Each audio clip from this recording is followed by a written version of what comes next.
Over the years, releasing older games on newer platforms has become a common situation. The games industry already has many classics people may look forward to reliving or experiencing for the first time. Collections, ports, remasters, and remakes are now a big part of console libraries. Bandai Namco is a big publisher that has looked at its past titles and brought some of them over many times.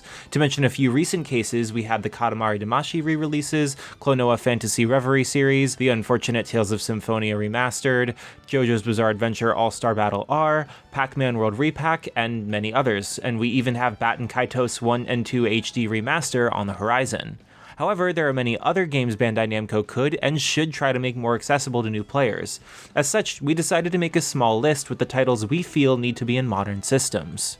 Before we get into the video, we'd like to thank our Patreon supporters for making this possible. Please take a second to check out patreon.com/noisypixel to support independent game journalism. I know Klonoa had a recent re-release for its two mainline titles, but the series has more to offer. Besides a PS1 beach volleyball game that would be interesting to see again, there were 3 platformers and 1 action RPG made for handhelds, most on the GBA. Though some may argue these games, especially the WonderSwan's Moonlight Museum, are a little simplistic, more Klonoa is never a bad thing. As a big pack with quality of life features, it would be a good follow-up to the Fantasy Reverie series, and seeing the 2D sprites in high definition would be nice. However, Klonoa Heroes Densetsu no Star Medal would be the most impressive revival here. The game mixes up top-down action-adventure with RPG elements. Players can level up and change their equipment as they explore the dream world in a completely fresh way. As a title that never came west back in the day, a new release with English support would be a dream come true.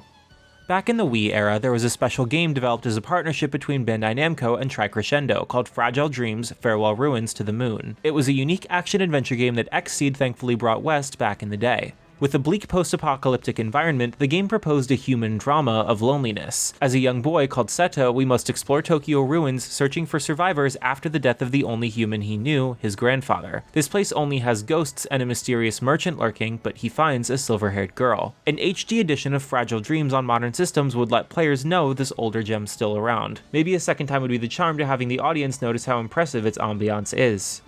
Once upon a time, there was a small Japanese developer called Flight Plan. They had RPGs in their blood and made various exciting titles, with their flagship being the Summon Night series, which they got to make under Bound Presto, a division absorbed by Bandai Namco back in 2008. While Atlus published a few action spin-offs in the West, only Summon Night 5 and 6 had English releases thanks to Gaijin Works. These games are strategy RPGs with a dash of dating sim elements, elemental summon partners that may vary, and multiple endings. All the mainline titles were available on the PlayStation Vita with PSN Classics or PSP re-releases in Japan. Unfortunately, we never got the same level of fanfare in the West. An HD Remaster collection would be an opportunity to fix that. Bringing back the spin-offs, such as the Swordcraft story series, would also be worthy of celebration for RPG fans. Mixing different IPs into a new game is a curious option we sometimes see in the industry, even going so far as crossovers that combine 2 or more companies. When Namco decided to make a collab title with Capcom, instead of making a fighting game with their characters, they allowed Monolith Soft to create a strategy RPG. Back on the PS2, there was Namco x Capcom, which allowed players to use Mega Man Volnut, Chun-Li, Morrigan, Klonoa, Cosmos, Heihachi, Stan, and many others. Then they made 2 spiritual successors on the 3DS called Project X-Zone and X-Zone 2, adding Sega and even a few Nintendo characters to the mix. Having these weird conversations about how Phoenix Wright worked to save the hide of Yakuza members and now they're fighting together should always have a place in the industry. These games are frankly absurd, deeply entertaining tactics RPGs that would be great to see again on a current system like the Switch. Digimon has many titles that would be interesting to see again in modern systems. Despite having had video games since 1998, the series has never had any remasters, only some re-releases with enhanced content like Digimon World Redigitized Decode on the 3DS. While there are many options Bandai could pick, we'd advocate for collections of the multiple game lines. The more likely options here are packing together the PS1 Digimon World games, the Rumble Arenas, or the DS Digimon Story games. Adding quality of life features, art and music galleries, and online features, especially for Rumble Arena, would make them appealing. Other choices include Redigitized Decode, the Tricrescendo PSP adaptation of Digimon Adventure, and the Battle Spirit fighting series. Out of all of those, producer Habamon has already mentioned he was evaluating what to do with the original Digimon World for a new release. If they haven't chosen yet, we suggest a collection of quality of life features to get that out of the door without getting in the way of the upcoming Digimon story.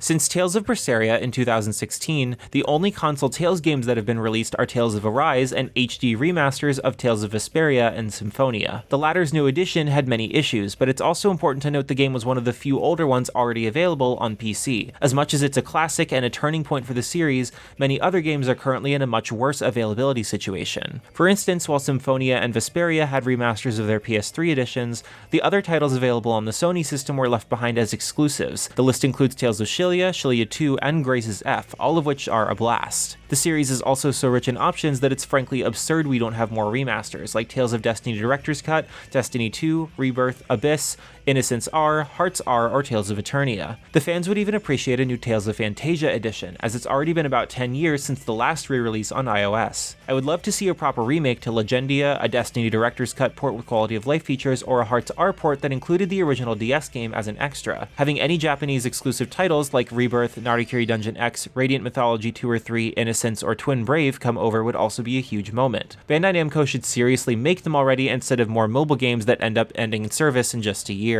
This one may sound odd to most people who know the games, but the tonelico series is an IP of Banpresto, like the Summon Night games. As a result, bringing it back would likely depend on having a new partnership between Bandai Namco and Koei Tecmo. tonelico is a Gust franchise of RPGs created by Akira Tsuchiya. The series takes place in a world where songs are magic weaved by a female-only race called Reivatel. Connected to humongous towers of ancient technology, they give form to their feelings through these powerful spells. There are 2 games on the PS2 and 1 on the PS3. The trio offers unique combat mechanics due to Reivatel's song magic buffing the team and counting as an ultimate attack that keeps getting bigger. The soundtrack includes some epic songs, and the story offers an impressively creative lore and fascinating character development as players literally dive inside the girls' minds.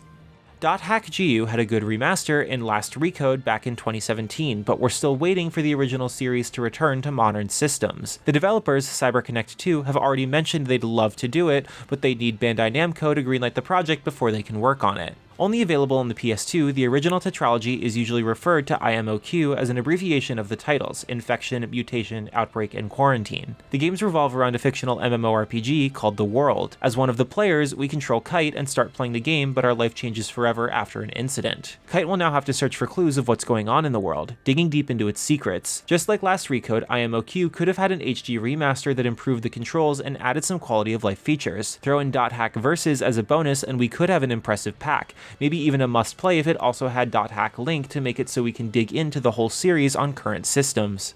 Since we're talking CyberConnect 2, another important series of theirs is the Little Tail Bronx franchise. Before Fuga Melodies of Steel, previous console games were published by Bandai Namco. These include Solatorobo on the DS and Tail Concerto on the first PlayStation. Little Tail Bronx is a steampunk series about a future inherited by furry creatures. Both games are action-adventure titles about using a dog-controlled small mech to grab enemies and explore Sky Islands. While both titles are classics that would make a great double pack, if it was necessary to pick one, having an HD edition of Solatorobo would be an impressive feat and worth checking out. The game is a considerable step up from Tail Concerto with tighter controls and a much better developed narrative.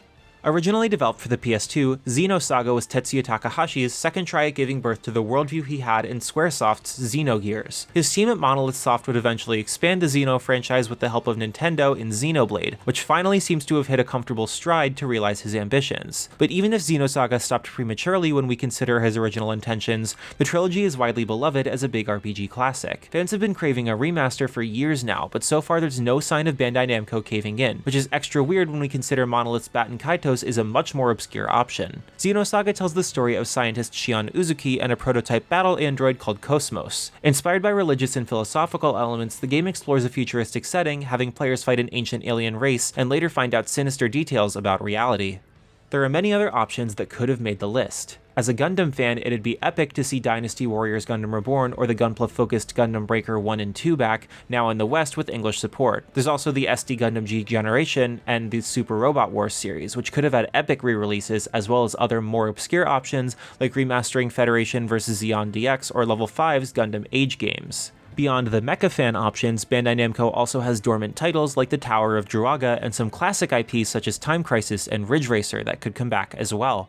If I could pick one obscure re-release out of left field, I'm craving for a Kerudo RPG remaster because that action RPG system based on Tales of Hearts is fire. I doubt that's happening anytime soon though, but hey, let's keep wishing. Thanks for watching. Noisy Pixel is run by a group of gamers providing independent gaming coverage through news, reviews, previews, and more. Check out our Patreon to help support our continued growth, and subscribe to keep up with all of our future content.